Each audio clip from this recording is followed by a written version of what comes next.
I'm Garrison Hearst, and you're watching Class Act Sports.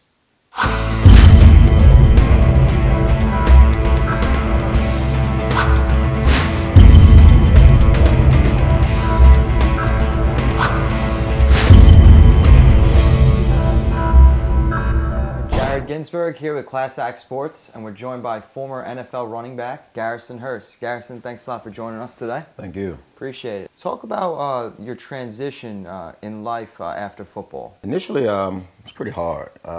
First year out of football, for me, I was played with Denver, came off broke my hand, came off an injury. So in my mind, I still felt like I had something left. A couple teams that showed interest, didn't work out that year. The next year, I feel like I may get picked up. I didn't. So I felt like those first 2 years out of the league probably was the hardest. Sometimes I would just sit in the room by myself wondering what was going on. Nobody's calling. But now, after that, it kind of eased up and life moved on. Well, when you finally found your niche in San Francisco, why do you think that you were so successful in San Fran? What allowed you to be so productive there? Because I didn't have to win the game by myself. They didn't look at me and say, okay, you're the guy. You need to make every play. We need to win the game. When I got to San Francisco, we had Jerry Rice and Steve Young, so it was a whole lot of good players there, and it was just easy to just be a part of that team. Did those guys take you under their wing and try and give you some lessons, whether it's regards to football or life? It wasn't so much taking me under the wing. It was just that they really led by example. Just watching them in practice. I've never seen anybody run every play 100 yards. I got there the first time I saw Jerry Rice catch a pass. He went 100 yards, came back, ran the next play 100 yards. Just stuff like that. They never talked about, let's just win. It was always, we're here to win the Super Bowl. You share something in common with Chad Pennington. You guys are one of the only two players to ever have a comeback award twice. Yeah, I don't want that award anymore. That means I got hurt. So yeah, right. I'm happy that I was recognized for coming back. It's not an award NFL players really want to win, because that means you actually got hurt and you had to come back and fight your way back. When you got hurt that first year, or really in the divisional game against Atlanta, the first play from scrimmage, what was going through your mind right then and there when you finally got to the playoffs, had a great year, and then you just went down? That play, it was 94. And as a running back, sometimes when you take a handoff, you can just kind of tell. And I could tell that was going to be a big play. That one play, I was gone. And the guy grabbed me, and I was just spinning out of it. I've done the move a million times, not thinking about it, and my foot stuck in the turf. What was going through your mind in the offseason as far as having to come back? What do you tell those players out there that suffer these injuries? Because there's so many of them these days, more than ever. Initially, I was out 2 years because of that injury. My first year out, I've been through an injury before. So I was, just keep rehabbing. It's going to hurt some, push through it, come back and play. But I constantly had to have a different surgery because the bone wasn't healing. Right. Best thing I can say to any of them, just if you still feel like you can play and you love the game, keep doing what it takes to get back on the field. You had over 1,000 rushing yards, 4 different seasons. Talk about what was different about each season, or which season stands out the most in your mind? I guess most people would say, if you think about it'll be my best season, but for me it's my year in Arizona. First time I rushed for 1,000, because I think we may have won 2 games that year, and it was hard to get 1,000 yards. Initially we started out pretty good running the ball, just that, teams, okay, all they can do is run, they can't throw. So we were 8 men in the box every game, sometimes 9. And that was probably the hardest, looking back on football, that was the hardest year for me for us just trying to get yards, because they were everywhere. What do you think you learned most from the game of football that you could take with you for the rest of your life and help your kids and your family and just teach everyone?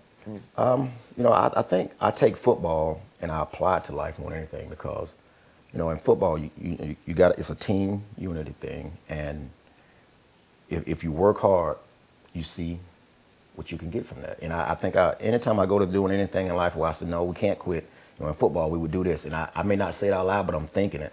I just think it builds character with everybody. You learn that you got to carry your part. If you don't, nobody's going to succeed. You were one of the best players coming out of the SEC, one of the best players in college, but you finished 3rd in the Heisman voting. Did you go into the league with a chip on your shoulder?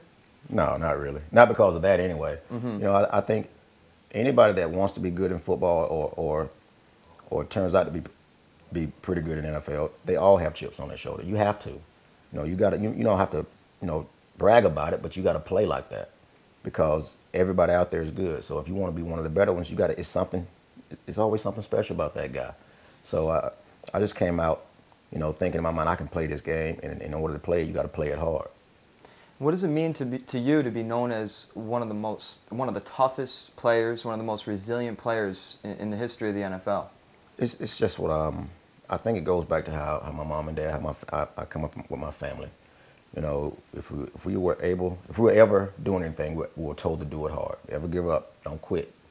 And I didn't want anybody to be better than me when I was on the field, so I think that kind of pushed me through the game. Bringing up your parents, I know you were talking a little bit before about the number 20. Your dad inspired you. Is he the one he got you into football? He taught you? Yes, he did. I remember being little watching football with him, and when I used to watch it, I always thought, all I see is a bunch of guys in a pile. I never see anything. Didn't know, but I was still sitting there watching. He would be telling me everything. And he played football in high school, and his number was 20. So once I got a chance to switch numbers from Arizona, I called him and told him, I'm taking number 20 because it was your high school number. So that's the story behind that one. And you have, you have a daughter and 2 sons. I know they're playing football these days. Is it a dream of yours to have them go to the league, or it's more so their dream than yours? I think it's their dream. If it was me, I probably wouldn't let them play, honestly. But I didn't want to stop them. I just don't want my kids to have to go through some of the stuff I went through on the bad side of football. But then my oldest son loves to play. He loves the game. I find him downstairs working out by himself, which it feels good to see that because I don't have to tell him to do anything because he actually just likes it. So, whatever they do, I'm going to support it. And you look at some of the backs in this league. Are there any backs that you see yourself in a little bit? I don't think I watch football and look at running backs and try and see if this guy does anything that I used to do or I compare myself to him. It's kind of hard for me to do that. I look at the guys and I admire some guys and some guys I don't, but I don't think I compare how I play to other guys much at all. Okay, and you talked about the possibility of you maybe being a scout, if you can do that, work from home type of thing. What are the things you look for in running backs when you're really when you would be evaluating talent? If I'm watching a running back, my first thing is this guy tough? You can have all the skills in the world, but if you're not, just what, I'm gonna flat out hit you every chance I get, and you pop up, no matter how much it hurts. And you do the same thing every play. You can't teach that. You can't make anybody like that. They just gotta be in them. If you can find that guy, you can teach him certain things on how to read certain things, but you can't teach toughness. Coming out of Georgia, you got selected 3 overall. I'm sure the rookie pay scale has went up ever since then. What's your thought on the rookie pay scale, and do you think it needs to be changed? I'm not against any of these guys getting their money, getting paid. They're earning it. I mean, the darn owners are making it, so why not? I mean, if I had a choice, I would try to get born again so I can go back and play and get the pay they're getting. That's just the way the league's going. They're making more money on television with it. They're selling more products. These guys getting their money. Is there anything as far as the league goes that you feel like sticks out in your mind that you think should be changed? Is there anything about Garrison Hearst that you think people have misunderstood in the past, or you might want to just let them know? I don't think so. When you're in the NFL, you're pretty much an open book to everything. So if they don't know it, they just Google it. They'll probably find out. All right, Garrison. Thanks a lot for taking the time to join us, and we really appreciate it. And look forward to catching up with you sometime a couple months from now. All right. Thank you. Thank you, Garrison. All right. Appreciate it. Thank you. This is Jared Ginsberg, and you're watching Class Act Sports.